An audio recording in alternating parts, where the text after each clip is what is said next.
নমস্কার বন্ধুরা, রিয়াঙ্কা লাইফস্টাইলের নতুন একটা ভ্লগে আপনাদের সকলকে স্বাগত। আজকে সকালবেলা থেকেই দেখতেই পাচ্ছেন মুষলধারায় বৃষ্টি হচ্ছে। বৃষ্টিতে রাস্তায় বেরোতে একটু প্রবলেম হয় ঠিকই, কিন্তু বৃষ্টির দিনগুলো এক কাপ গরম চা নিয়ে দাঁড়িয়ে দাঁড়িয়ে খেতে অসম্ভব সুন্দর লাগে। সকাল সকাল এক কাপ চা খাওয়া দাওয়া করা কিন্তু আমার কমপ্লিট হয়ে গেছে। তারপর বেলার দিকে ভিডিও শ্যুট করছি, আর কি রান্না করব আজকে সেটা আপনাদের সঙ্গে শেয়ার করে দিলাম। আর বৃষ্টি ভেজা আকাশ তো দেখতে বড় ভালো লাগছে, তাই বারবার জানলার দিকে চোখ যাচ্ছে আর আপনাদের সঙ্গে একটু শেয়ার করে দিচ্ছি। তার মাঝেও কাজ চলছে, সংসারের কাজ তো করতেই হবে, খাওয়া দাওয়ার জোগাড়, রান্না বান্না, কাটাকাটি, যা আমাদের প্রতিদিনকার কাজকর্ম থাকে আর কি, তো সেগুলোই করছিলাম। জানেন তো বন্ধুরা, বিয়ের আগে মেয়েরা যখন বাপের বাড়িতে থাকে তখন কিন্তু মেয়েদের কোনো কাজ সেরমভাবে করতে হয় না। যতটুকু শখ করে আনন্দ করে করা যায় ততটুকু, আর না করলেও মারা কিছু বলে না। বিয়ের পরদিন সকাল থেকেই কিন্তু বিবাহিত জীবনের একটা দায়িত্ব চলেই আসে যে সংসারটা আমাকে একটু একটু করে কাজ শিখতে হবে। আর কি বলুন তো, নিজের মাকে যেহেতু চোখের সামনে ৫ জন নিয়ে সংসার করতে দেখেছি, সেই কাজগুলো যেন আমার মধ্যেও কাজ করতো। আমি যেহেতু ঘরে কন্যার কাজ করতে ভালোবাসি, তাই ঘরকন্নার প্রত্যেকটা কাজ আমি নিজের হাতে কিন্তু গুছিয়ে গুছিয়ে করার চেষ্টা করি। কতটা পারি জানি না, তবে চেষ্টাটা আগাগোড়াই করে যাই। তবে কাজ করতে গেলে ভুল তো অনেক মানুষেরই হয়। তাই একটা জিনিস আমার সাথে খুব হতো, আমার হাজব্যান্ড কিন্তু কখনো কোনো ভুল হলে আমাকে আগাগোড়া ধরিয়ে দিত, যেটা জন্য আমার কিন্তু ঘরের কাজ করতে এবং শিখতে খুব সুবিধা হয়েছে। তোমরা যারা নতুন ঘরকন্নার কাজ করছো বা নতুন বিবাহিত জীবনে পা দিয়েছো, তোমরা একটা জিনিস লক্ষ্য করবে, জানি না তোমাদের সঙ্গে এটা হয় কি না, আমার সাথে তো খুব হতো। যখন কোনো একটা কাজ করবে দেখবে করতে করতে না ওটার একটা সলিউশন বা ওটা কাজটা কী করে সহজভাবে করা যায় সেটা কিন্তু অটোমেটিক্যালি তোমার মাথায় খেলবে। তুমি যখন মন দিয়ে সংসার করবে না, সংসারের চিন্তা যখন তোমার মাথায় থাকবে, এই টিপসগুলো অটোমেটিক্যালি তোমার মাথায় চলে আসবে নিজে থেকেই। তোমাদের সঙ্গে গল্প করতে করতে আমার কাজ অনেক দূর এগিয়ে গেছে। আজকে কিন্তু আমি একটু লাল শাক করব, মাংস করব, আর দেখতেই পাচ্ছ একটু কাঁঠালের আঁটি কেটে নিয়েছি। তো সেটা দিয়ে না আজকে লাল শাক করব। এটা কিন্তু আমি ফার্স্ট টাইম করছি। ঘরে থাকতে থাকতে কাঁঠালের আঁটিগুলো নষ্ট হয়ে যাচ্ছে, তো কী করব, কাজে তো লাগাতে হবে। তাই ভাবলাম বাদাম দিয়ে তো লাল শাক করি, তো আজকে একবার কাঁঠালের আঁটি দিয়ে লাল শাক করে দেখি খেতে কীরকম লাগে। কিন্তু জানো তো, দারুণ হয়েছিল। ফার্স্ট বার ট্রাই করেছিলাম, খারাপ লাগেনি খেতে।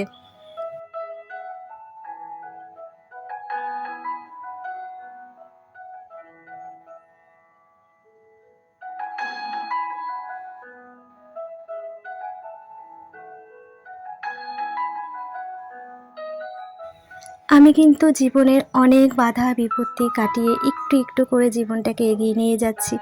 জানেন তো বন্ধুরা, আমার এই জীবনে অনেক কষ্ট, অনেক দুঃখ, অনেক কিছু গেছে।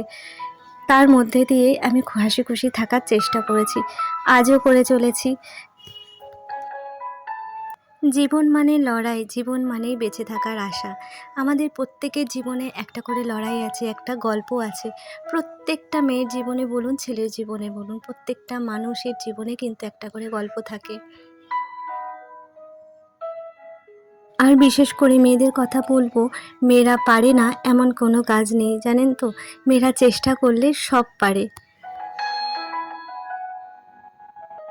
তাই তো জীবনে ঘাত প্রতিঘাত থাকা সত্ত্বেও আমি কখনো হেরে যাইনি, আমি কখনো পিছিয়ে যাইনি, মনের আশা ছাড়িনি, জানেন তো। এই যে ইউটিউব চ্যানেল করাটা বা নিজের পায়ে দাঁড়ানোর চেষ্টাটা আমার কিন্তু অনেক দিনের শখ, অনেক দিনের আশা।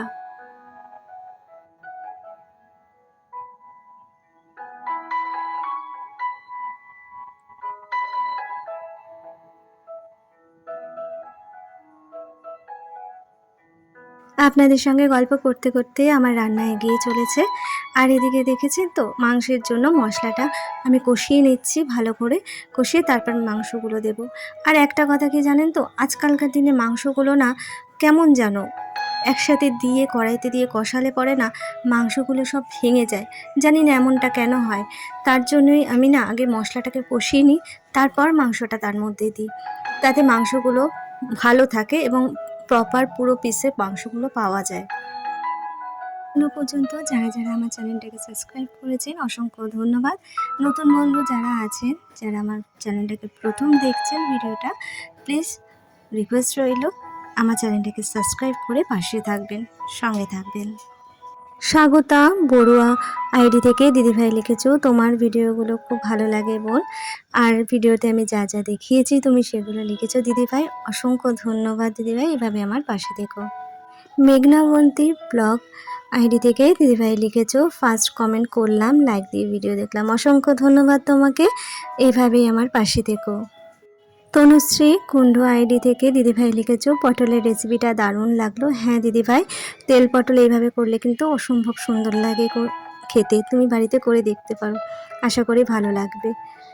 অসংখ্য ধন্যবাদ দিদিভাই, এইভাবে আমার পাশে থেকো। রীতা ফুড ডায়েরি আইডি থেকে দিদিভাই লিখেছো, খুব সুন্দর ভিডিও, অসংখ্য ধন্যবাদ দিদিভাই, এভাবে আমার পাশে থেকে অনেক ভালোবাসা দিয়েছো তুমি, তোমাকে অনেক ভালোবাসা। মন্দিরা ব্যানার্জি আইডি থেকে তুমি লিখেছো, রান্নাগুলো খুব সুন্দর হয়েছে বন্ধু, সব মিলিয়ে খুব ভালো লাগলো ভিডিওটা, অসংখ্য ধন্যবাদ তোমাকে, এভাবে আমার পাশে থেকো। প্রীতমা কুকিং হাউস আইডি থেকে দিদিভাই লিখেছো, লাইক দিয়ে দেখে নিলাম, সব মিলিয়ে ভালো লেগেছে, অসংখ্য ধন্যবাদ তোমাকে, এভাবেই আমার পাশে থেকো। আমার সমস্ত বন্ধুকে অসংখ্য ধন্যবাদ তোমাদের, তোমরা ভিডিওটা দেখেছো এবং কমেন্টস করেছো তার জন্য, আর আমিও তোমাদের পাশে আছি। রান্নার মধ্যে কিন্তু আমি গরম মশলা দিয়ে দিয়েছিলাম আগে, আর নামানোর আগে একটু কসুরি মেথি ভেজে গুঁড়ো করে নিয়েছি, তো সেটাই ছড়িয়ে দিলাম।